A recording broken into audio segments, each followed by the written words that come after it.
Welcome back to the Bleav in Indianapolis Colts podcast, everyone. This is the very first live edition. Immediately. Boo. No. What's up, guys? So this is the very first live version, which means we're going to be dealing with your shenanigans this whole time, but you're going to be dealing with ours as well. But yeah, we're here on the Bleav Podcast Network, the number one podcast network for professionals. Do you believe? Never miss an episode of the show by subscribing wherever you listen to podcasts. We'd also love it if you'd give us a 5-star rating if you're enjoying the show, and please review as well. Go ahead and subscribe to Zach's channel here too, because anytime we're going to go live, this will probably be where it happens. Thank you for joining us. Today, you could probably guess what we're going to talk about. That's right. The Colts and Eagles finally got this deal done. The Colts sent this year's third-round pick and either a second or first-round pick next year in exchange for Carson Wentz. The 2022 pick is currently a second-rounder but becomes a full first if Wentz plays 75% of the offensive snaps this year, or if he plays 70% and the Colts make the playoffs. Seems pretty likely that it's going to turn into a first. We're also, of course, going to answer the questions that you guys sent us in Twitter already and the ones that you bring up here as well. We'll get to those. I obviously filtered through a lot of these because the trade happened this morning. We've been asking for questions the last couple of days. So if your question is irrelevant by now, we'll probably skip it, or we'll just answer it at some point while we're talking. But before we get started, first, we're drinking a little bit tonight. We're going to have a couple beers. So I said I was going to drink good beer. I got one good beer. I lied. I thought I had others. So I've got this and then a couple Miller Lite on deck. Zach, what do you got rocking that you teased a little bit earlier? All right. You guys did a poll on Twitter where I said I would drink a shitty mango beer. It's actually peach, so still awful. But I got better. Southern Peach Jack Daniel's beer. My wife bought these a couple weeks ago. She had half of one, and then she couldn't finish it because it was so bad. So I've been the one slowly finishing it, and I've only really drank them when I've been like completely wasted the last few weeks. So this is the second time I drank this sober, and all I remember is it's some of the worst tasting beer I've ever had. It's a lot easier to drink when you're already hammered. Mm-hmm. So indie people, you're going to recognize this. I've got Wee Mac from Sun King. It is a nice little Scottish style ale. It's a lot easier drinking one than just some of the black tar ones you come across. This is basically black tar. So everyone, yeah. So everyone, it's like sweetened black tar is what it is. Sweetened black tar. Yeah. Just not doing black tar heroin, I promise. So everyone, before we get into our commercial break, why don't you go ahead, if you have a drink, you go ahead and get your beer as well, and then we will serenade you with this commercial. All right. Football might be over, but the NBA, college basketball, and the NHL are all in full swing. And the only place you should be betting on these sports is at betonline.ag. I plan on getting my betting hands strong next NFL season, but I might have to torch some money on BetOnline on basketball and baseball this summer to get my game strong. BetOnline even covers award shows, TV shows, and reality TV if you're into that. BetOnline has hundreds of props with real-time odds on almost anything you can imagine. And, of course, a 24-hour online casino. Sorry, this beer is just killing me right now already. Head to the website or use your mobile device to sign up today and receive your 50% welcome bonus on your first deposit. That's betonline.ag. BetOnline, your online sportsbook experts. God, this is awful. All right, guys. So, again, this is our first live one. This is going to go on to the normal podcast as well. So if you're listening to this instead of seeing this, that's a bummer, because we're probably going to make a lot of visual references in this show. The only talking point today kind of wiped everything out. We're going to push it to next week. Just one. We got Carson Wentz today. So, again, we mentioned what the price was and everything. I think the fan base is pretty much divided right down the middle. I just have a big forehead, okay? That's what we're covering up here, not the bad hair. I don't have much hair. He lives in the Mid-Atlantic region. He's allowed to root for the Nationals. No, but Carson Wentz, I think the fan base is pretty much divided down the middle. You either hate it because you think Wentz is broken and toast, or you love it because the quarterback saga is finally over for the year already. You know the name Carson Wentz, and it's someone who has had some, that's rude, some success before. But yeah, I think we've all been hearing about that all day. No matter how you look at it, it's possible for him to be successful here. Is it probable? We don't know. But the whole NFL world seems to think if he's going to resurrect his career anywhere, it seems like it would be here. So, Zach, you already, since you're a psychopath, you already watched a bunch of film and wrote an article today. What did you see? Yes, I have already written, I think, 1,500 words on Carson Wentz, and there's probably hundreds of thousands coming on this dude. Maybe I'll do something like Wentz Wednesdays or something and just write something on Carson Wentz. I don't know. There's going to be a lot coming on Carson Wentz, but honestly, I focused on one thing today, and that was the RPO style of what the Eagles did with Carson Wentz and the RPO style that he was successful with. Because in 2018 and 2019, I Bleav the Eagles were second and third. I think so. 2018 they were third or second. 2019 they were third in the NFL in RPO usage. So they used a lot of RPOs and he was having some success in doing those. So I think if you can kind of get him, he's a mobile quarterback, he's good with the one read stuff where he doesn't have to really go through his progressions. You can kind of get the offense moving a bit. And honestly, in 2018 with the Colts, Andrew Luck did a lot of that, and we saw a lot of success from the Colts doing that. So I think if you can kind of get Wentz back to the RPO style with the Colts, and you can kind of get this Colts offense that has a lot of guys who can fit with RPOs. You can get Nyheim Hines out in space on some bubbles and tunnel screens, get Michael Pittman using his size on slants across the middle. All these kind of things that you can do with the personnel the Colts have. I think you can have a good RPO system here with Carson Wentz and the Colts. Yeah, I got asked today on a show about maybe some of the differences we might see in Wentz Wednesdays. Some of the differences we might see in Phillip Rivers versus Carson Wentz. I think the variety of the playbook might open up a little bit more because you can obviously do more mobile RPO stuff. Even when Andrew Luck was doing that, he really wasn't running all that much. There's the threat. He can move, whereas Phillip Rivers could not, So there might be more variety. But as far as variety in the passing game, maybe not so much, because I think Phillip knows how and will and can do just about anything. Wentz has the much stronger arm. Don't get me wrong at all. But for instance, you heard earlier when Ben Solak was on Mina Kimes' show, those shallow crossers and some of those things that are such staples in the Frank Reich offense, we might not see this year, and that could be huge damage for Michael Pittman, who. That's where his bread was buttered all season, His bread was buttered. Sorry. Oh, yeah. You haven't heard that? I haven't eaten much today, and I drink a little beer, dude. I'm going to be a little tipsy on this podcast. Okay, that's good. You have to get your stomach pumped after this one. I am. Sorry, I've heard that's that was his bread and butter, but I've never heard that's where his bread's been buttered. Man, I have some country roots. Yeah, exactly. Yeah, that's some Midwestern shit. But did you notice any of that? When you watched him, did they just kind of eliminate a lot of that meshy stuff and the slants and crossers and the manipulation of the field that way? I would say that there were a good amount of slants, especially from Alshon Jeffrey in 2018 and 2019. He was able to use that big frame that he has to basically box out corners on the outside. So when you got that RPO game going, you can have Jeffrey kind of just crossing the face of a corner and kind of get that easy completion. But basically what the Eagles did different than the Colts is the Colts with their RPO scheme if they had spacing between T.Y. Hilton and a corner, they knew Hilton could get out of his break quick enough and they would hit him on RPO.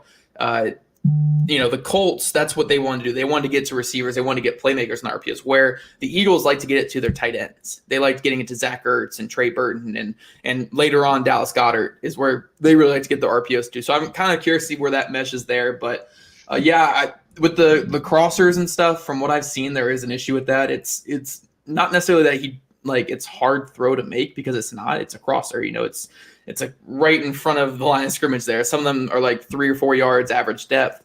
The issue is on the short ones, he's not leading receivers. He's not helping them create yards after catch. And then there's a lot of times where he just simply doesn't throw them.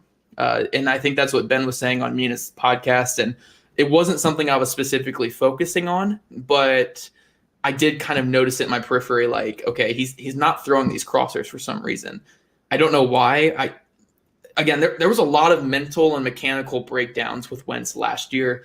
Even in 2019 going into last year, there was a lot of those mental and mechanical breakdowns too. So it's definitely something I need to jump in the film with a little bit more and really get a full grasp of. But yeah, there was. I think everything Ben said was right on point. Ben is one of the most long-winded, and coming from us, Ben, coming from us, Ben is one of the most long-winded and smart people out there when it comes to football. So I completely agree with what he was saying from what I saw, and he said it much better than I could even say it. Yeah, and so Nate, you're just in time, buddy. We should do it at quarterback over Carson Wentz next year. Yeah, we're discussing that soon. No, so the quarterback riddle for this year at least seems to be solved. I think the good idea, of course, is to make sure that offensive line is solid. You have to get that left tackle filled. Got to build around him and give him every opportunity to succeed this year. Now, basically, I saw that you mentioned in free agency, coming from his tape, that they've got to get someone who can stretch the field and go downfield. You and I have already discussed, we don't think they might get one of those 17, 18, 20 million a year receivers. So who would you be targeting? And, keep in mind, Nelson Aguilar is also, someone he's familiar with and also a free agent. What kind of guys out there, maybe not the high price guys, but who might you be targeting? I think that you have to see someone who can get vertically, but it can't be someone who's like a small vertical receiver. It can't be like T.Y. Hilton kind of, T.Y. Hilton, where he's a guy who could win vertically, and in his prime would beat anyone vertically. And, honestly, he's not that anymore, but even prime T.Y. Hilton's not the kind of guy that I'm talking about. You want a guy who can win vertically, but also can climb the ladder and get up there. And Michael Pittman can be that, but I think you want to see him in more of a all-around role. You want to see him be a guy who can win on those underneath routes, those intermediate and deep routes. You don't want him just to kind of be the guy you send deep. So a guy like Tyrell Williams makes a lot of sense. He worked with Frank Reich years ago with the Chargers. I think Marvin Jones makes a ton of sense if they want to go a little bit more expensive. Marvin Jones has been doing it for years. He would win deep with Matthew Stafford, throw it up, and he would climb the ladder and get a nice catch. And Aguilar too. I think Nelson Aguilar makes a lot of sense. He had a great season last year with the Raiders. I know the name Nelson Aguilar kind of has a bad stigma to it, but he was outstanding last year with the Raiders, and he was probably their best receiver. Yeah, probably their best receiver outside of Darren Waller as a tight end / receiver. But I could see any three of those guys being a good fit, but I don't think we're going to see like an Allen Robinson or even someone like, here, I'll put it up there. I don't think we'll even see someone like Curtis Samuel, because Curtis Samuel, I think, will be a little higher, more expensive. I think teams like Washington will probably overpay a little bit for a guy like that. So I think it's going to be one of those kind of veteran type receivers that they can get maybe close to the $10 million a year range, maybe a little bit lower than that. Tyrell Williams would obviously be a lot lower than that. But I just think you need a bigger guy who can get down the field, climb the ladder, and win that way. Because Wentz loves to throw those jump balls down the field, and that's the fun part of Carson Wentz. He's gonna throw those jump balls down the field. It's not kind of like Jacoby Brissett, where Brissett just won't throw it. Wentz will throw it out there, and it's going to be some chaotic fun regardless of what happens. So I think getting here's a good one. Corey Davis would be the one that if you want to spend a little bit more on it, if you want to go into like the 12 or 13 range maybe, that's a guy who I could see. We got some other fun ones coming in here. We got Will Fuller. I think Will Fuller could be a fun one, depending on where he's at. He's interesting because he had that suspension at the end of the year. Yeah. So he's interesting where he's out. I'm out on Will Fuller because when he's on the field, he's been really productive. So it might earn him a nice price tag, but I don't think he's ever had a full season. I'm real iffy on him. Corey Davis, I really like. The show I was on today was a Titan show. So they mentioned just they have too many free agents with not enough cash. So there will be guys like Corey Davis available. Someone Maheen on there said Jonnu Smith. Yep, right there. So those are decent options. Jonnu Smith. We got a lot of stuff coming in right now. And I can already see how this is gonna go. Yeah, we might as well. We should probably get to those scripted questions here shortly. Yeah, we'll get to them here one soon. thing. One thing I was going to ask your opinion on though is I said earlier today on Twitter they got Wentz, sure, and some decent capital they spent on it, but I don't think that totally means they're just going to neglect the quarterback position if something comes about. We both could see why they would like someone like Kellen Mond, for example. That's a guy who might need to sit a year or two, and you're probably not going to get him until like the third round, or not this year. Even though they probably will recoup some of those picks, I would imagine. But yeah, if they see someone they like in the middle rounds, I don't think just getting Carson Wentz takes them out of the young quarterback department. Yeah, I could see them liking someone in the middle rounds. I just think ultimately, and this might just be my own opinion, maybe the rest of the league is thinking I'm stupid on this, but I think this is a terrible quarterback class. I think you got the top 4 guys who are really good and can be really, really good quarterbacks. Then you got Mac Jones, who probably in the right system can be a good quarterback. Then you kind of get to the somewhat interesting. Davis Mills and Kellen Mond are interesting, but how good are they going to be, or are they just going to kind of be backups? Here, I'll throw that one up there too. And then you got your Kyle Trask, who's going to be like a Mason Rudolph type. Outside of that, I don't think there's anyone even worth drafting in this class. So why waste the pick? In a regular year, maybe a guy like Kellen Mond or Davis Mills makes sense. But you have Jacob Eason on the roster. You can go in free agency and maybe get, I'm trying to think of someone who would be a decent backup type to Wentz. I don't know, some kind of journeyman vet that can move a little bit, so you have a similar type of a thing. Like if a Marcus Mariota were a free agent, like that kind of type, if you know what I mean. If Cam Newton weren't Cam Newton, like Cam Newton type, that kind of stuff as your backup. But I think Eason is fine as a young guy for at least this year. Depending on how he develops, you might go mid or early round pick the next year. But I could see, it's going to probably be Carson Wentz, and I could see them kicking the tires on some kind of veteran. I don't think it's going to be Jacoby Brissett, but I think they could bring in some kind of veteran to be the backup. Yeah, I think the perfect chaotic situation for the fans and everyone would be Ryan Fitzpatrick. Yeah, or RG3. Ooh, that would be such a full circle thing. Ooh, here we go. Tyrod. I have always liked that. Tyrod has always gotten a bad rap, I think. Not even a bad rap, just like I think he's always deserved a little more of an opportunity, But no, Ryan Fitzpatrick, because we've talked about the 70-75% thing. If Wentz is playing like cheeks and they need to get him out of there because they don't want to give up that first round pick, who better than to throw in for Ryan Fitzpatrick? And then from a chaos point of view, there would be people calling for Ryan Fitzpatrick from day one. So you would just have this whole freaking battle, half versus half. Let Wentz play, get Fitzpatrick in there. I would love the chaos that would bring.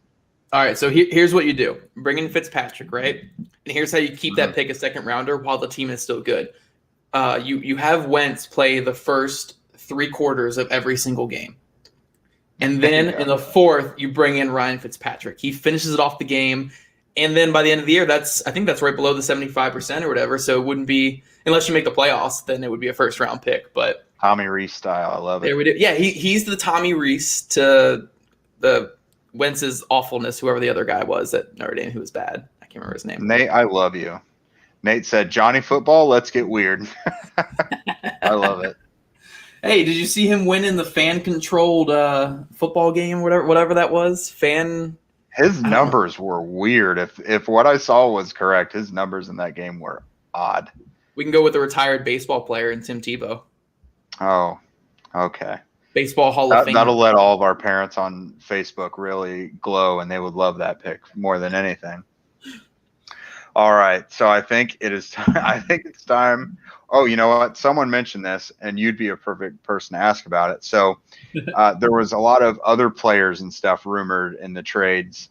Zach Ertz seemed like a pretty good connection to make. Now, do you think that's still a probability? Not only does it give Wentz some comfortability with someone he had just played with those last 4 years, but it also gives the Colts a position they could use more depth in at tight end. Yeah, so I think with the acquisition of Wentz, I don't know if they're going to be pursuing a trade for Zach Ertz anymore. If Ertz is eventually released, which if he is released, which there was a report today that said by March, if he's not traded, he will request his release. So there's a very real possibility that just ends up being a release thing for Zach Ertz. If he's released, I would put money on him coming to Indy. It just makes so much sense. He wants to be here. He wanted to be here before Carson Wentz came over here. Now having Carson Wentz, Frank Reich, Press Taylor, Groh, all these guys that he's played with, I think that just makes a ton of sense. But through the trade route, say he gets traded to someone else, or if some other team offers like a 4th or a 5th or something like that for him, then I think that'll end up being where he goes. But when I did my report, I said that the Colts would be interested. They have been confirmed to be interested through a couple other sources. But I did say there were going to be other teams in there. Like I knew at the time when I reported that the Seahawks were going to be interested and the Packers. And now there's a report today saying that I think the Chargers are interested, which is an interesting one to me. So that tells me they are planning on losing Hunter Henry then. Yeah, I'm guessing, which Hunter Henry would be a fun fit. I mean, he could probably do all the same stuff. Yeah, I've thought the same thing. If they're not going to spend big money on a wide receiver, maybe they go expensive tight end. All right, so we need to answer this one question. We need to answer this one question real quick because people are loving this. Here we go. This one right here from Lil Nug. What number? Yeah. Because I've seen this asked like 7 times in the comments there. So what number do you think he should wear, Jake? Like, do you have any aesthetic that you want him in? I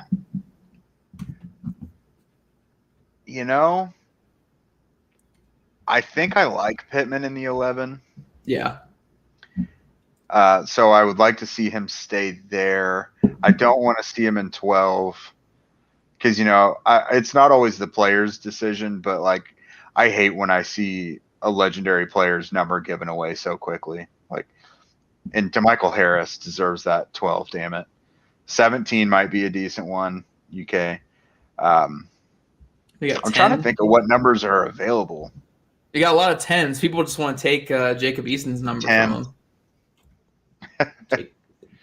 I think I want to go with like number. Easton's 9. He's 9? Okay. Yeah.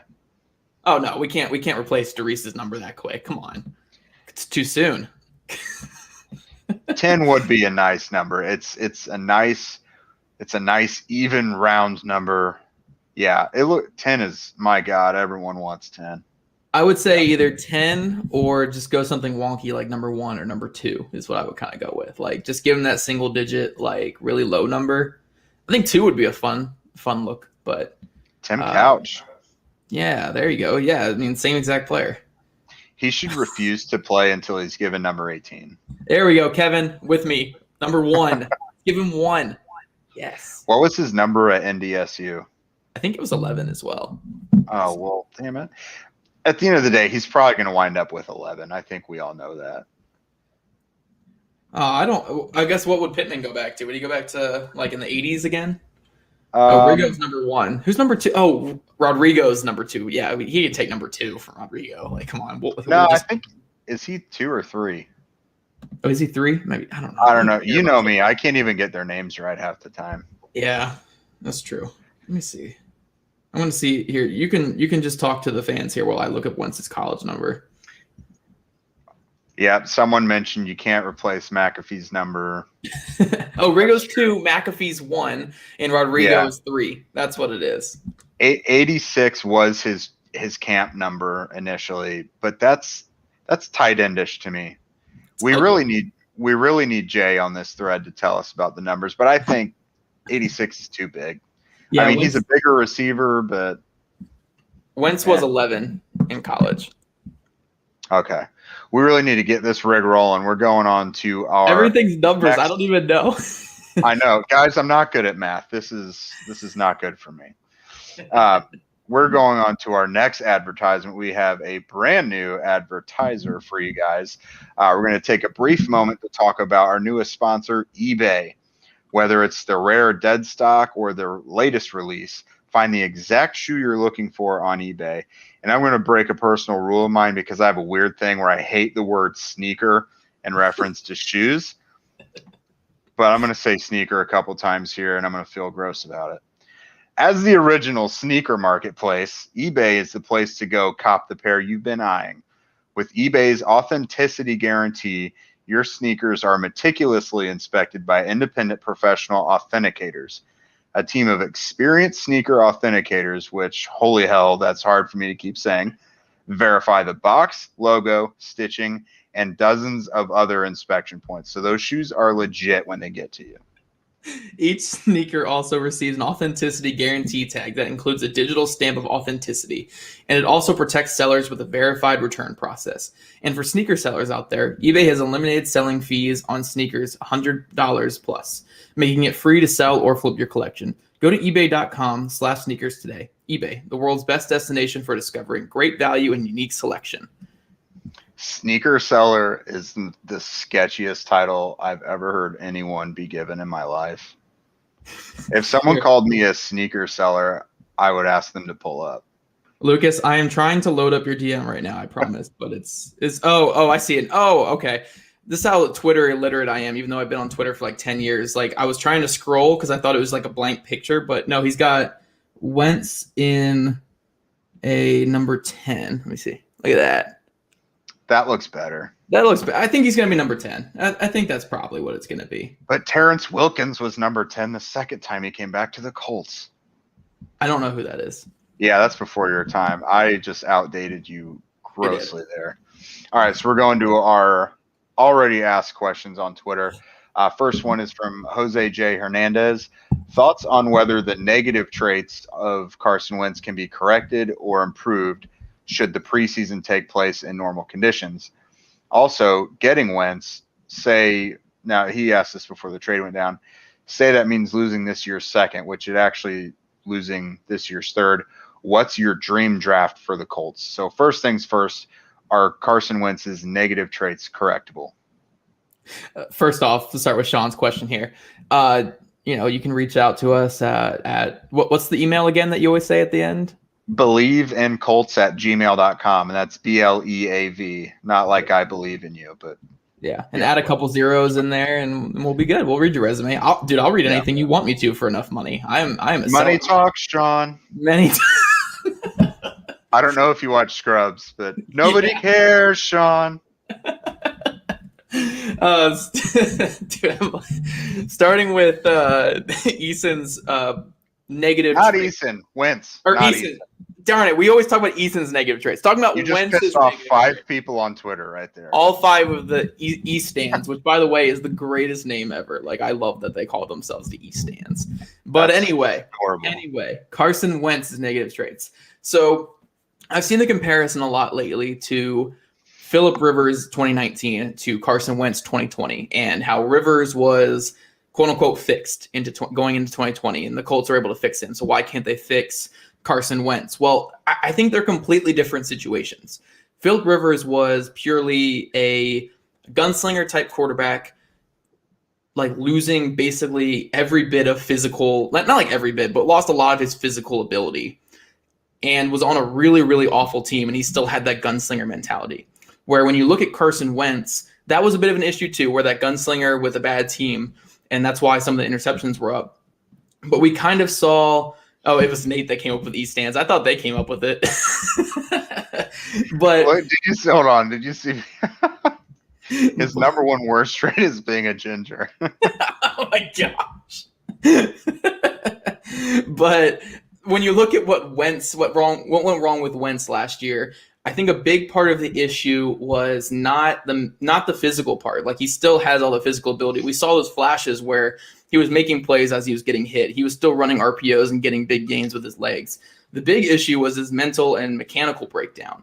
his mechanics, I mean, if you look at his release, and I think it's been an issue for most of his career, but it feels like it really reverted back to kind of where it was when he came out of college, where it was a very elongated release, kind of coming down, sidearm. It was just that delayed action there that would, create the ball coming out a little bit slower, which hurts your ability on the field. And then the mental aspect where he was holding onto the ball in the pocket so much. He wasn't feeling pressure whatsoever in the pocket, very loose with the ball in the pocket. So it's a lot of compounded issues from the mental and mechanical standpoint. Exactly right here. You send him to Tom House right away. Yes. I think that is the number one. Like, he should already be in Tom House's facility, like, at this moment, because build him back up from the ground up.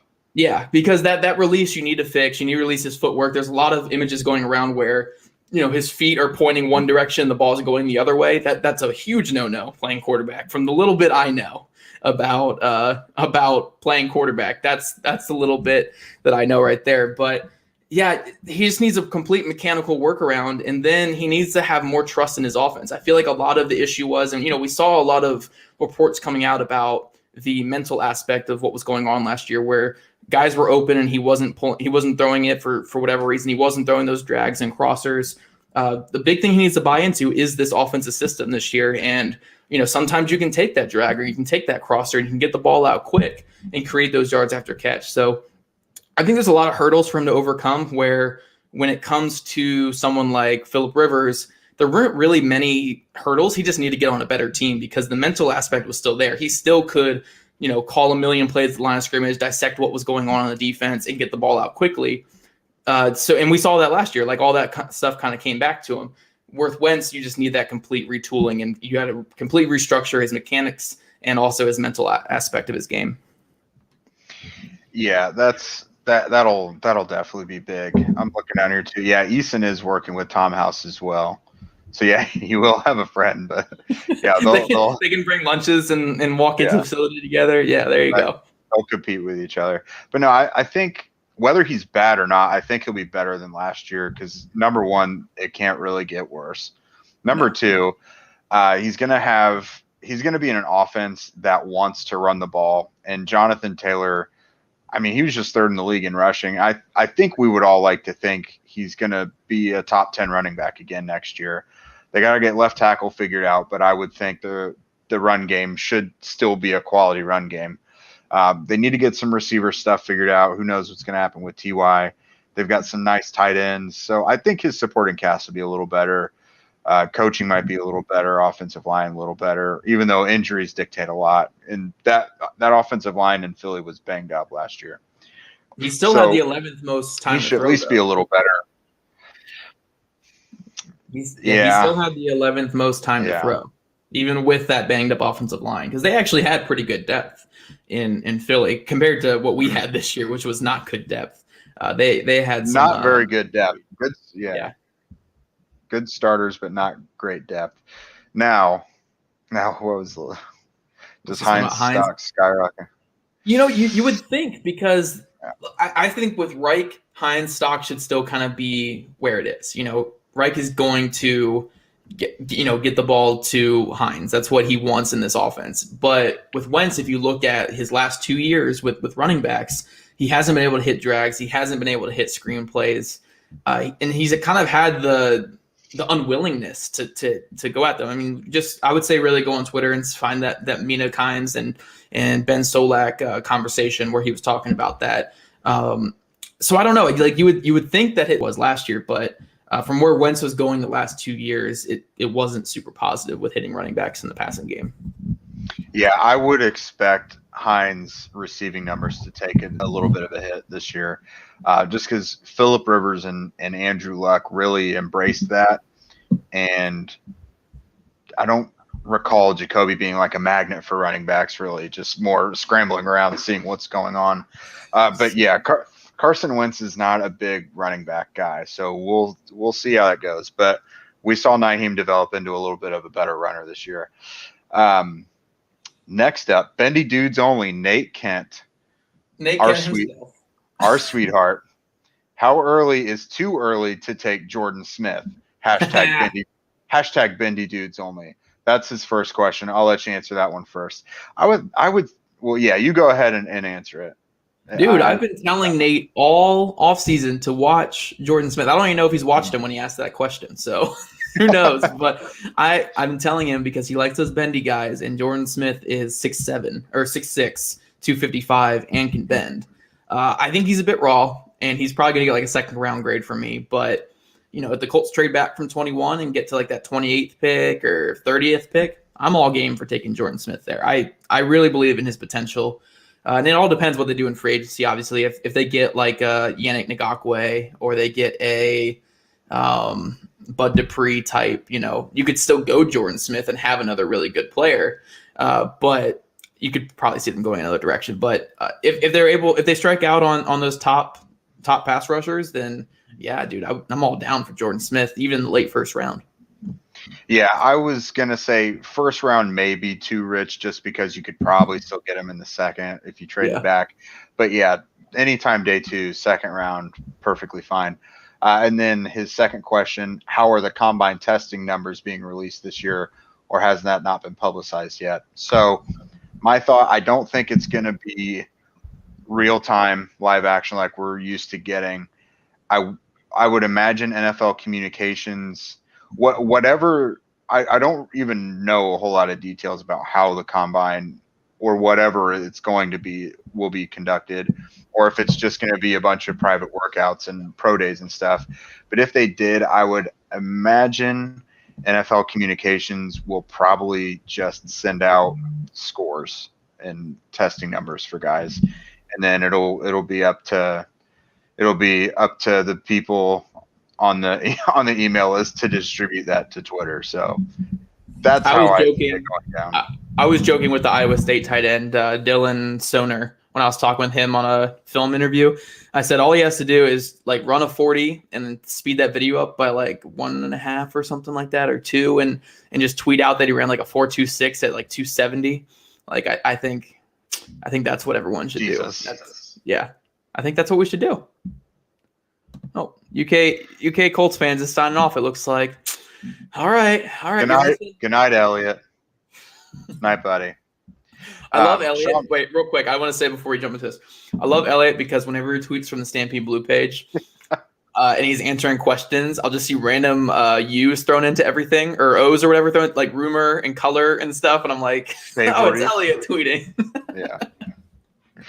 Yeah, Sean Bratton here said JMV, who has some connections, says there's a level of interest in J.J. Watt from the Colts that could be fun inside next to DeForest Buckner, but not for big money, or not the big money edge I want, only if he were a second signing DL guy.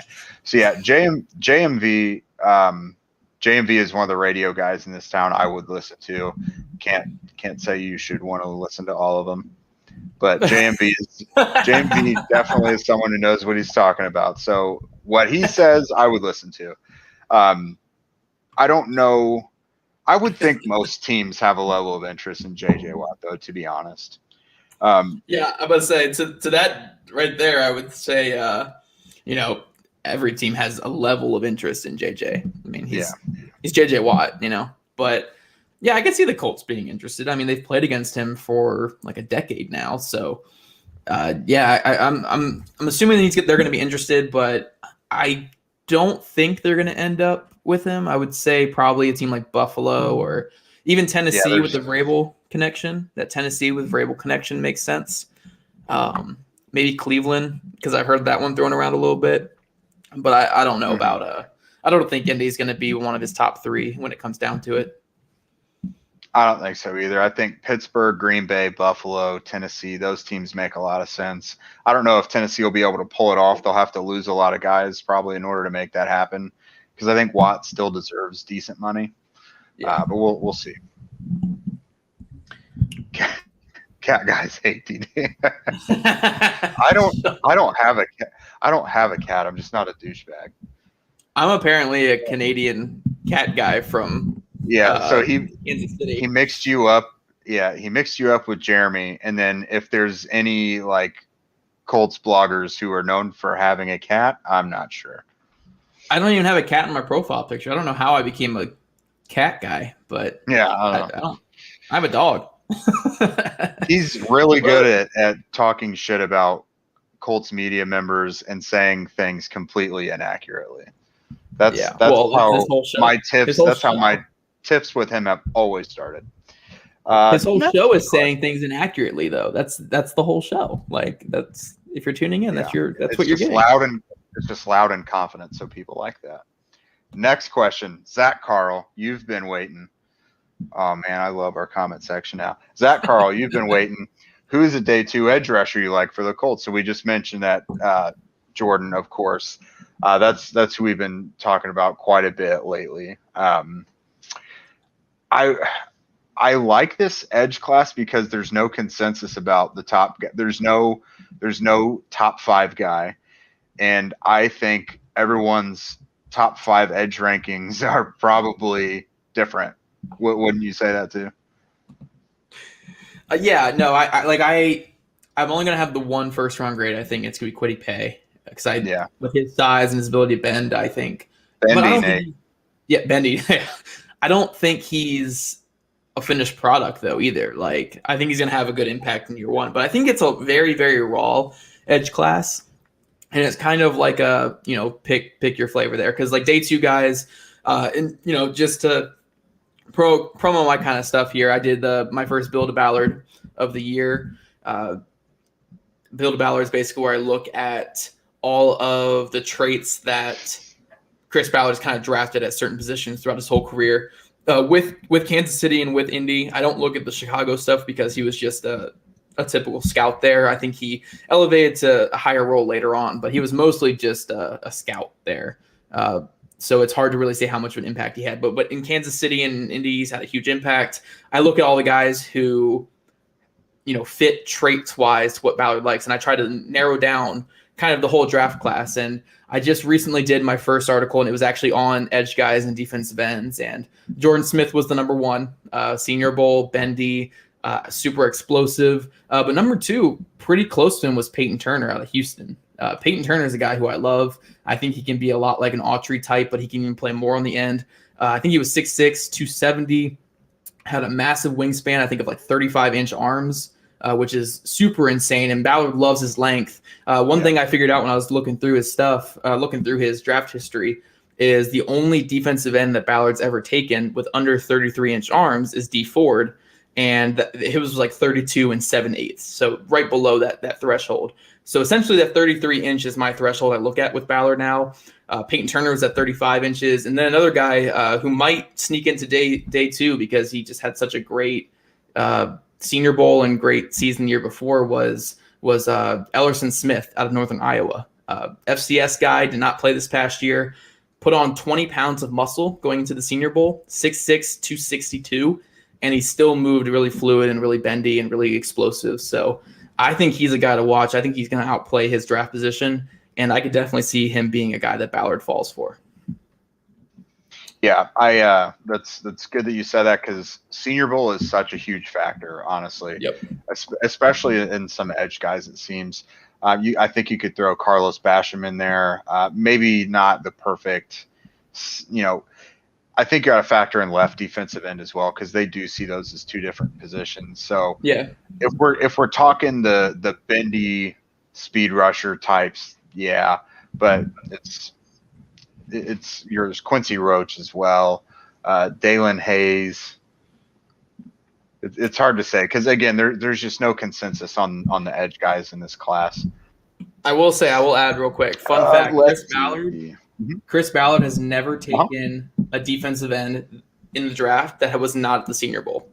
Never. In his entire time with Kansas City or Indy, every single defensive end he's drafted has been at the Senior Bowl. So keep an eye on those guys.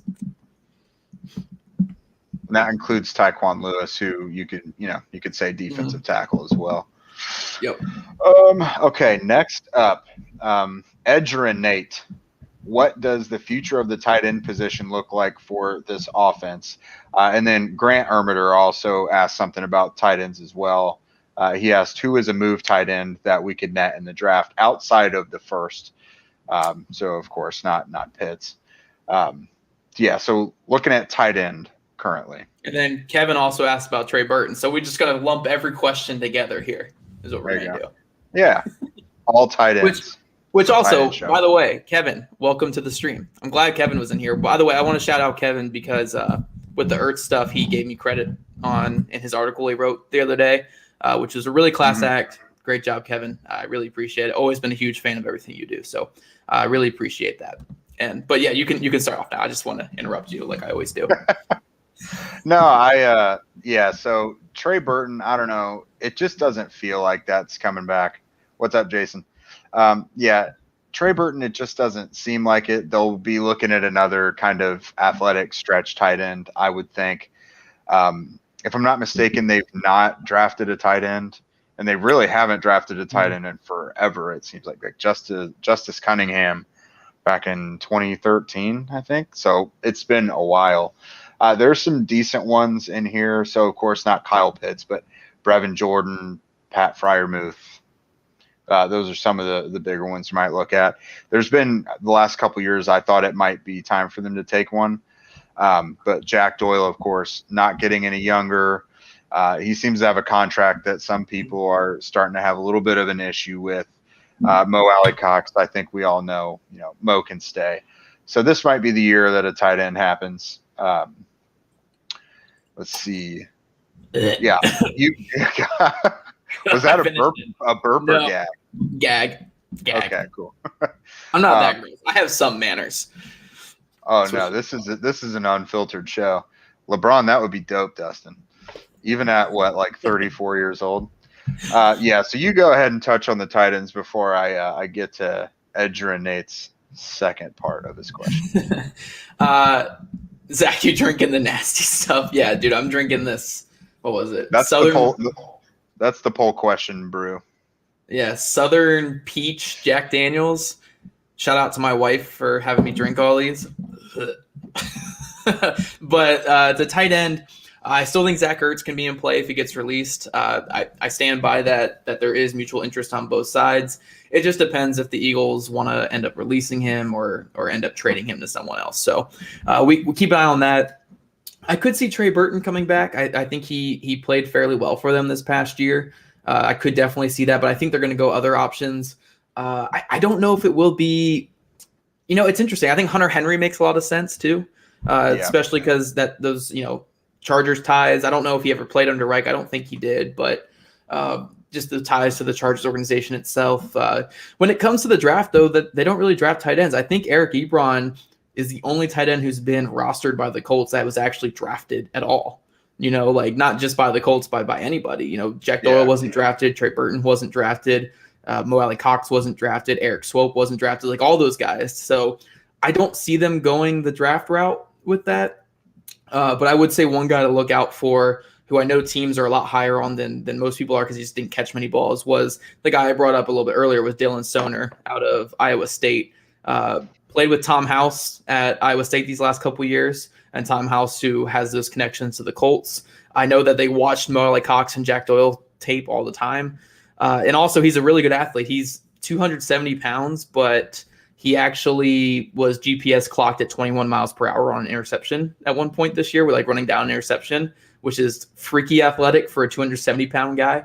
So if they want to get more of a blocking type guy who can develop into a receiver kind of like Mo, I could see them going that route. But I would probably put money on it either being Zach Ertz if he gets released, or they're going to probably pursue a Hunter Henry type in free agency. Yeah, I think just like you said, Zach Ertz and Hunter Henry both seem like really realistic options. I'd be all in on Jonnu Smith. I think he could be an upgraded version of what Trey Burton was supposed to be. Although Trey Burton I don't think was bad. I think he did his role adequately. Kevin said give me Jonnu. And Nate also, dating back to Carlos Basham real quick, are Carlos and Tyrell Basham related? I Bleav they are cousins because I looked it up too, because Basham is not a common name. I think they are cousins. So there's that. Let's see. Next question. Is it quarterback preference? Actually, this is a tight end question. I lied. Is it quarterback preference such as luck or a true feature of Frank Reich and his system moving forward when it comes to tight ends? What could we reasonably expect for new acquisitions, and what would you two personally like to see? So we kind of touched on that, but tight ends, has that been a – yeah, not so bad. So tight ends, do you think that's been more of a quarterback preference or a Frank Reich thing? Because I think it's a Frank Reich thing. Oh, it's a Frank Reich thing. Frank Reich loves tight ends, 12 personnel, attacking with he loves doing switch releases with the tight ends and getting them those one-on-ones. He sees tight ends as a mismatch, and that's kind of what they are. It'd be really nice if you had someone like a Travis Kelce or even like a smaller, like a Jonnu Smith, who has that athleticism to be a big mismatch. But yeah, Frank Reich loves to scheme those tight ends into one-on-one situations, and it can be either jump ball, it can be just boxing a guy out with your body and throwing it on inside leverage. It's a Frank Reich thing. He loves those tight ends. Yeah, absolutely. And I think Nick Sirianni spoke really, really highly of that as well. Mm-hmm. Next question from Ivan Burden. I think I saw him on here as well. Yep. Totally not offseason related, but out of all the skill positions and of all the skill positions and defensive backs, so this eliminates linemen. This is kind of an adjusted version of a question we've answered before. Who would you want to have your back in a bar fight? He's going with Rocky Sin because he gave that dude a WWE German suplex. So yeah, we can't pick Quentin or DeForest Buckner or anyone like that. Yes, Zach, this will be on all our normal podcast stuff. So yeah, basically outside players. Who are you picking to back you up in a bar fight? It's Kenny Moore, dude. It's Kenny Moore. Like, you need a nut job. Like we talked about this when we did it weeks ago. You need someone who's literally insane, and Kenny would not back down from anybody. And I get to meet Kenny Moore. So this is just a win-win. You have a problem, sir. No, let's see. Besides Kenny, because obviously Kenny. Yeah. George Odom, dude, that dude's rocked up. Yes. George Odom is rocked up. Like I've talked to George Odom on Skype before, and like his head is a muscle. Like everything about him is a muscle. Like he's a strong ass dude. He is a rocked up dude. So yeah, I would definitely go with him. Kari Willis is another good one, but I think he's too nice. Yeah. He's just like, I think he had that kind of like, he's had some rough moments in his life where he could probably beat the crap out of people, but yeah, I would definitely. Zach Pascal's a good one. Pascal would definitely. Yeah. But I think he's too quiet and nice too. I need someone who's a little bit insane, and I think George Odom's my guy I go with after Kenny. I think Rock's a good pick because he clearly doesn't give a shit. He did suplex that dude, which is 100% of the time a bad idea because like most of the time it's probably going to be called a flag, and he just did it anyway. So like Rock would be a good choice. He has that wrestling background. I'm trying to think of who else. Xavier Rhodes, if he's still there, that's a big dude. The receivers. Pittman's kind of jacked up. Pittman's jacked up, but he's kind of a fun going guy. I could see Kari. Yeah, Kari. So Kari is a quiet guy. I've talked to him before. He's a smart dude. He's composed, but I think he's got a bit of like, if you mess with me, I'll your ass is grass type of situation to him. Kari's a good answer too. I like that. Yeah. That was good. They took the lineman away from us. I was going to say, wait, did they take away tight ends? Can I put Mo in there? Yeah, Mo. There you go, Mo. I mean, Mo's a behemoth, dude. In that instance, I would take Jack because even though Jack's a really cool, chill dude, he looks like a guy that would be with you in a biker bar and that people wouldn't want to mess around with. He would absorb people into his beard. I like Lucas's here. TJ Carey saw some stuff in his time in Cleveland. Yeah, I did. That's no doubt. That is for sure. Next one. Pick one from free agency. You can only pick one. Romeo Aquara and Carl Lawson and Peter. That okay. So this is a series of signings because these are all groups of people. That already broke the rules. All right, so pick one combination of free agent signings. Ready? Romeo Aquara and Carl Lawson, and I'm guessing that's Patrick Peterson. Xavier Rhodes and Bud Dupree and T.Y. Hilton. Or Hassan Reddick, Chris Godwin, and Shaq Griffin. Where are we getting this money? Yeah, Who's buying the team? What was that last one? It was Reddick. Yeah, Hassan Reddick, Chris Godwin, and Shaq Griffin. Dude, please give me the money to sign those 3. Like, any of these, man. If any one of these 3 is a massive win in free agency because you're getting like 2 stud rushers in each one. Yeah. See, now I could see the Xavier Rhodes, Bud Dupree, and T.Y. Hilton. That seems more realistic because you're bringing back 2 of your own. But I would take Romeo Okwara, Carl Lawson, and Peterson, I think. There's no way you're getting both those guys, though. No, there's not. I already said that as like a pipe dream. Yeah, that last one. Dude, if you can get one of Lawson or Okwara, it's a huge win in free agency. Like I've already said, I think multiple times that if you get Okwara in this out of free agency here, I don't care what else Ballard does in free agency. Like just get me Romeo Okwara, and I'm happy. Like 'cause I really do think, too, man. Yeah, Carl Lawson too. I just don't think Ballard's going to go after him because of those T-Rex arms he has.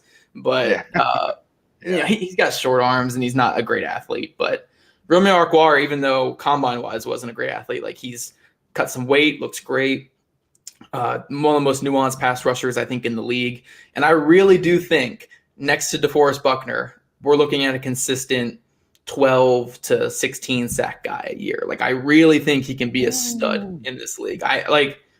I think Chandler Jones type of career jump. I think we can see that, So I think I really want him. I don't know if Detroit's going to be that dumb to let him go, but I really want Romeo Okwara. I kind of wonder that. Yeah, Jason, that's for sure. That is such a prototypical like Ballard move. Everything. Yeah, everything. Chris, if you are watching this, if you're lurking in the shadows. You heard Zach's declaration. That dude is going to have a huge career jump. Honestly, I got to tell you, I don't know how much of a poll this is, but just one.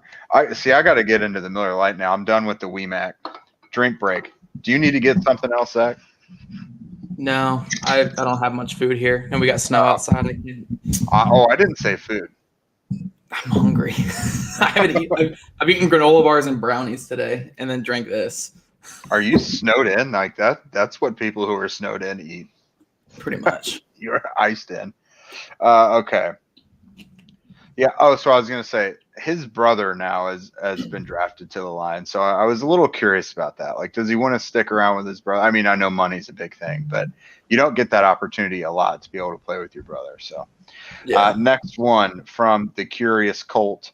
How do we think the disruption to the draft process has changed how Ballard values draft picks? Lower due to less ability to vet players, or higher due to the belief that there is more arbitrage potential, or unchanged? It's definitely changed a little bit.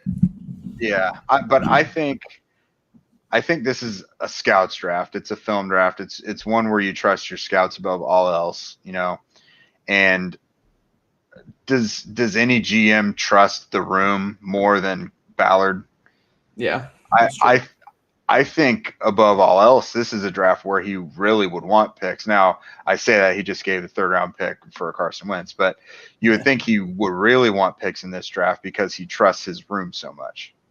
Yeah. I think the process changes a bit because you can't have guys coming in for your top 30 visits. You don't have the combine up close. But, outside of that, it's actually nice because they get to talk to players more on Zoom and phone calls now. Because with the top 30 visits, basically the way the process used to go is you have your combine, you vet all the guys at the combine, you talk to them, and you give them those really weird questions that always leak out on Twitter for some reason. And then after the combine, you get your 30 guys that you can have come to your facility and work out in front of you. But you don't really get too many Zoom conversations or anything like that, where guys now you can basically Zoom and talk with any of them. And I'm pretty sure Decker has a huge role in that, Brian Decker, the player personnel. Yeah. The guy runs player personnel for the Colts. So, yeah, I think it changes it a bit, but changes it in a different way. I don't think it's like a bad or a positive thing. Like, I just think it does change it. And I know it's frustrating from someone who I don't have connections with teams, really. I don't talk to anybody with teams, but I talk to a ton of agents. I have a lot of agents that I'm really close with, and it's a frustrating-ass process for them. And I'm sure it is on the team side as well. But I don't think it changes too much of the overall process. Yeah, next one. Ballard has a knack for adding more draft picks. Which players and picks could you see him trading to add more? So I don't really know if the Colts were going to trade a player, it would be someone on the bottom of the roster, someone on the fringe already. Think of like who is the defensive tackle they sent to Philly like last year, or the year before? Ridgeway, Hassan Ridgeway. Yeah, that's it. It would be someone already on the roster bubble, so it probably wouldn't be anyone of consequence. But I think his draft sweet spot, I think especially now that quarterback is in there, I really think 21 he's probably going to trade back from, especially since he got rid of a third-round pick. He has said before the back half of the first round is basically guys just running together anyways. So unless someone they love from unless someone they love from the earlier portion of the first round falls to them at 21, my betting money is on them trading back and recouping some of the day 2 stuff that they're going to miss from these next couple years. The only players that come to mind, just off the top of my head here, I think the only one that makes there's two that make sense ish. Depending on where they stand with Ben Banigou, you could see that maybe. Yes, definitely. I don't think it's going to happen. I really don't, unless they really hit on like a big time edge in free agency, and then another like say they go Aquara and Kerrigan, for instance, or something like that. Then maybe Banigou could be on the trade block. But that's something to monitor. I don't know where the standing is with that in the organization. Then maybe Jordan Wilkins on the other side, because he's close to getting off that rookie contract. Where's his role really for this team going forward? Because you're going to have the top 2 guys. It's going to be Jonathan Taylor. It's going to be Nyheim Hines getting pretty much all the looks and all the carries and catches going forward. So where's Jordan Wilkins kind of fit into that? And do you just want to kind of go with another rookie as the third back? So I think those are the 2 you can look at, but I doubt either get moved.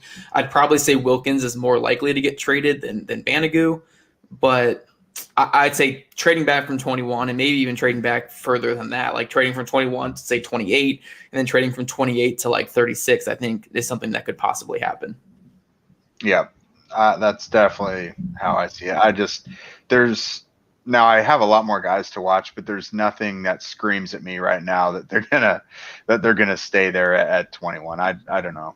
I mean, they do of course have a left tackle to address. So if they love like Cosme or something, then it doesn't feel like a top heavy class at all. Like, no, I definitely don't really see them staying put anymore. It doesn't even feel like, I don't know, maybe I'm just an asshole with my grading, but like it feels like you got your division of guys who are like clear, easy top picks, like, but I think it's only like 4 or 5 guys, and then it kind of drops to like, yeah, these guys can be good, but they're raw as hell.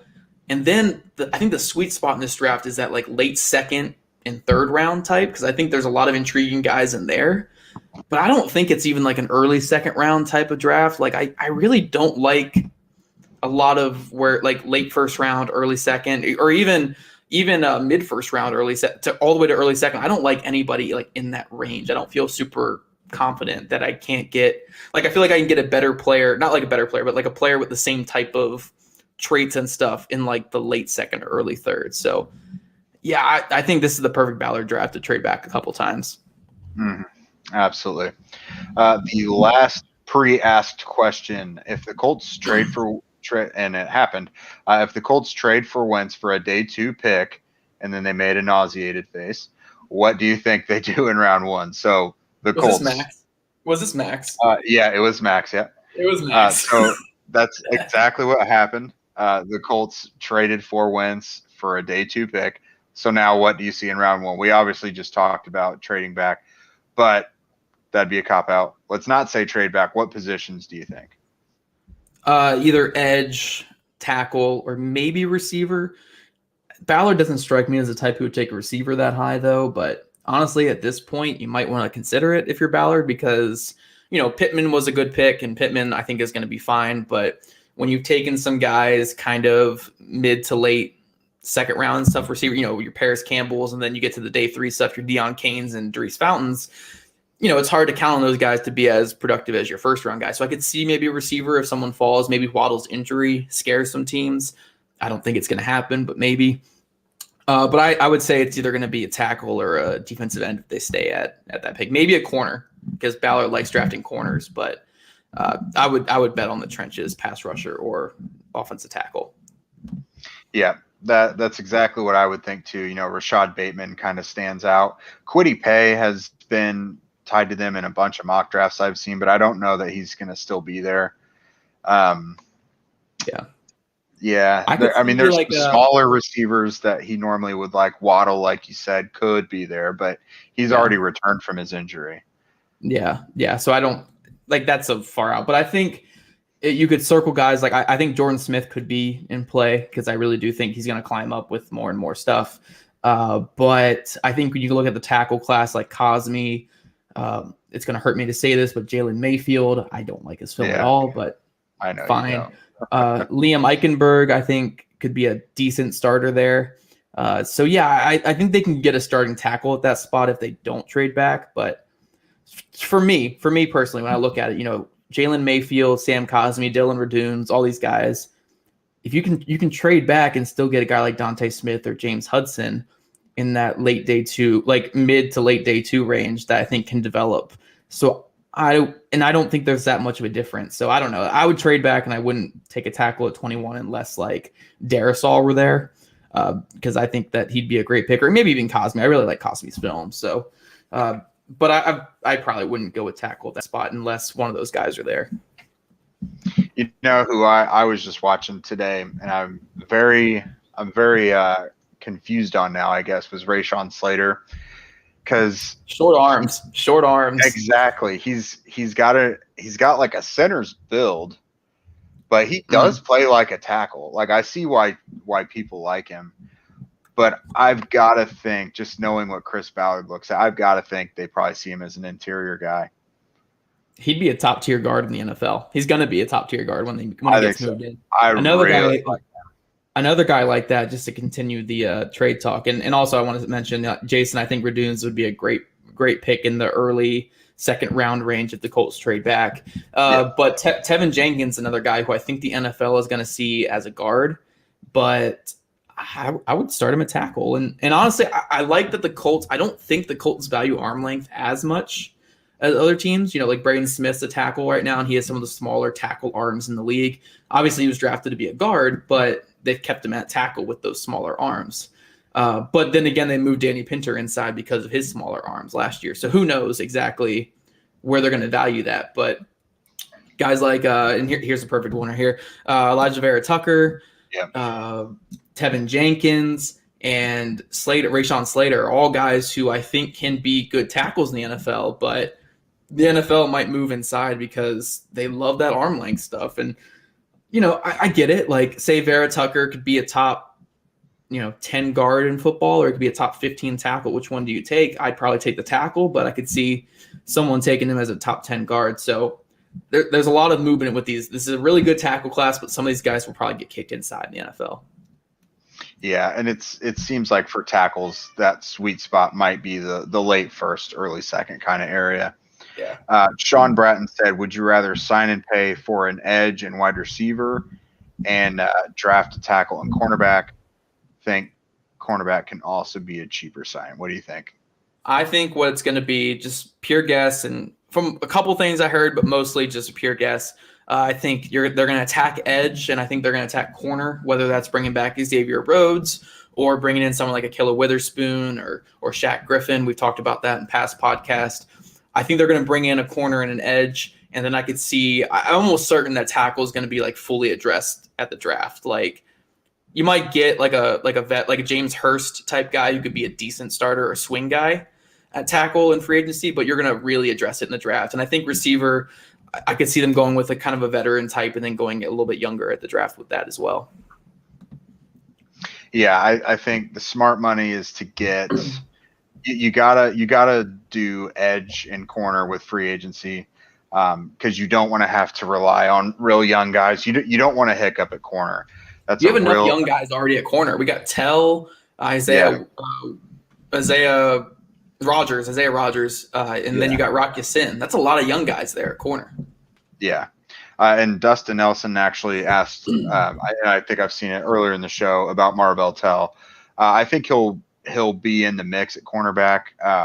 Something tells me Jonathan Gannon not being there is not great for Marvell Tell, but Tell already was able to move from safety to cornerback and get playing time. So he won't be a complete lost cause. I do think we'll see him compete for second team reps.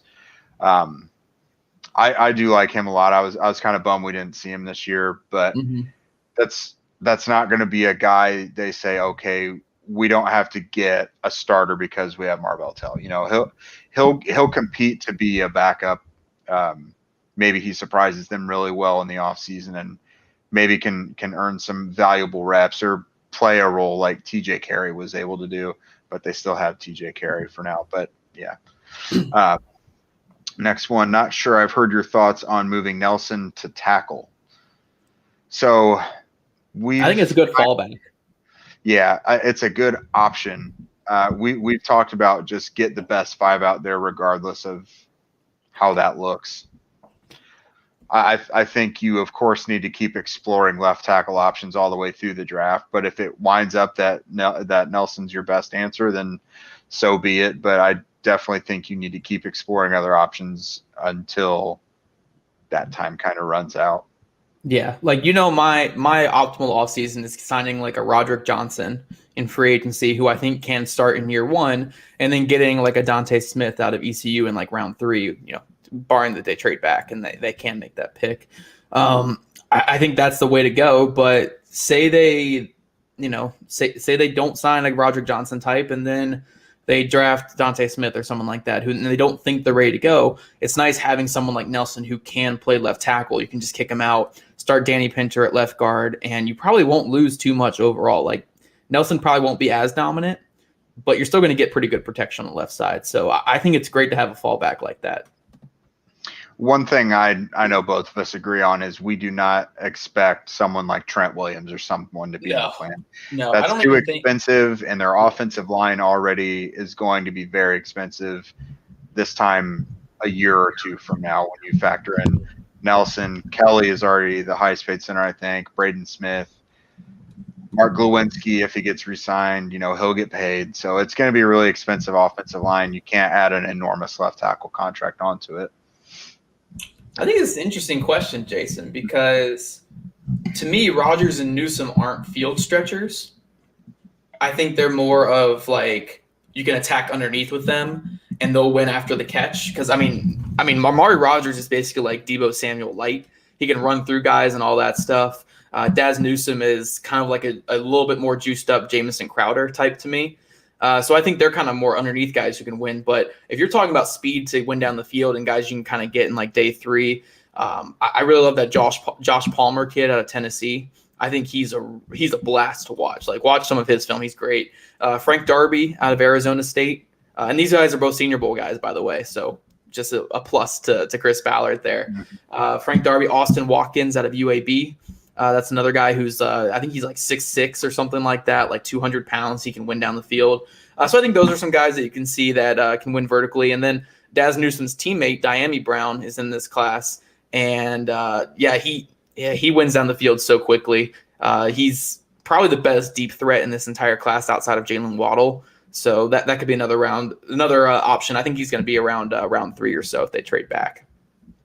Sean, you mentioned Rondale Moore.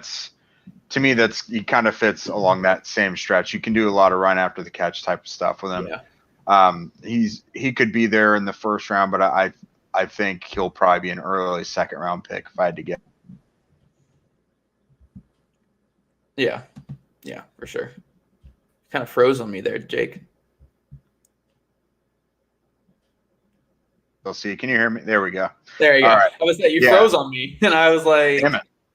Okay. Yeah, we'll do one more because we're over the hour mark, but we don't have to go for like an hour 45 like usual. That question from Raymond was a perfect one for you because there's not going to be anyone else who's more of an expert on Jacoby Stevens than you. So this is a you question. Yeah, so Jacoby Stevens probably isn't much of a safety in the NFL. I love Jacoby Stevens. I think he's going to test better than I think most people expect, but probably where I would use him. Like, you could use him as your third safety type, but I would use him more in that kind of star field safety, dime backer, money backer type role. Like, you want to have him around the box.